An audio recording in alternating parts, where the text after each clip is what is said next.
Is this an annual thing that happens? No, it's every 3 years in Mississippi. A Okay. lot of states, it's every 4, and some it's even 5. Okay, so this is every Long spread out, yeah. and so they're probably dreading any type of examiner coming in to begin They with. yeah, They if they're not a good company, yeah, yeah, right. they hate it. Alright, so you're there, you're asking for the reinsurance documents. I come in that morning, there's a stack of them, they look nice, leather bound, and I go through them, and I get to the end, and I realize one contract was missing.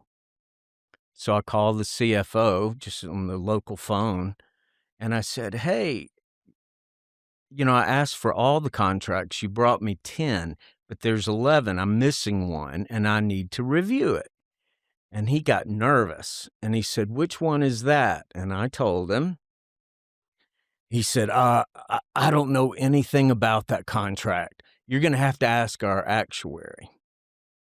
So I'm thinking, "That's odd. Why didn't they bring that contract?" So I look at the books, their balance sheet, and I realize the company had roughly $2 million in surplus. But this reinsurance contract, if I treated it as legitimate, gave them $5 million. So if I said this is a sham, and it was, you would have to subtract $5 million from the $2 million, so the company's broke. Yes. The company's insolvent. So I disclosed all about the contract that I've literally read the thing 20 times. It was it was it was it was an obfuscation. You know what I mean? Yep. It You would can run name you. names if you want, but you don't have to name names if you don't want. I don't think it matters Okay. at this point, but we'll get into some names Okay. here in a little bit. But so I disclosed it. It's my job. I said the contract doesn't transfer risk, so we have to non-emit the $5 million credit. So when I turned in the report, I expected something to happen because I showed they were below zero. And the laws say they have to take it over, and nothing happened. So I go down to the insurance department.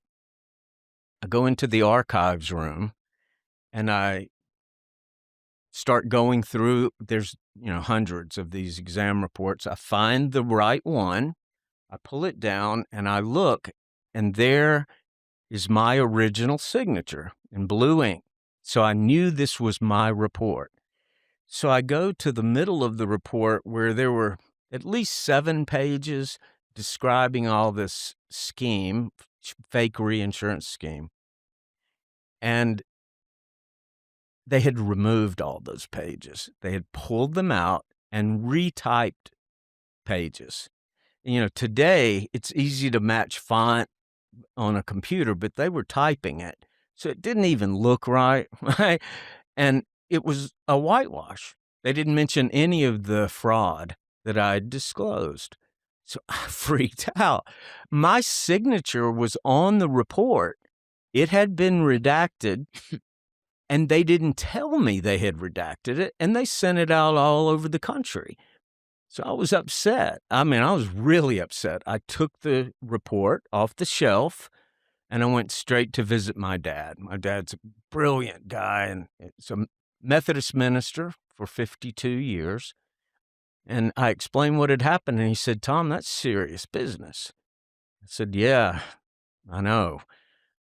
He called someone that is in his prayer group, and he called him, and he's a lawyer.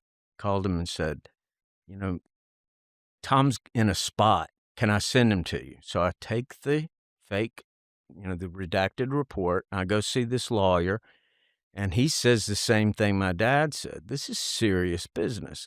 My worry was they would try to say I should have found, but I knew I had, right? And I had kept the original report Always always, keep your always. receipts. Yeah. So this member of a prayer group of my dad's, who's a brilliant lawyer, calls his neighbor, a friend of his, who's the chief of the criminal division of the U.S. Attorney's Oh Office, boy, now we're Northern District of Mississippi. And he says, "Send him right over." So in a half hour, here I am at the U.S. Attorney's office, and he already has his top FBI agent in there, and they asked me all about it, and I showed how they had redacted my report and didn't tell me and sent them out under my signature.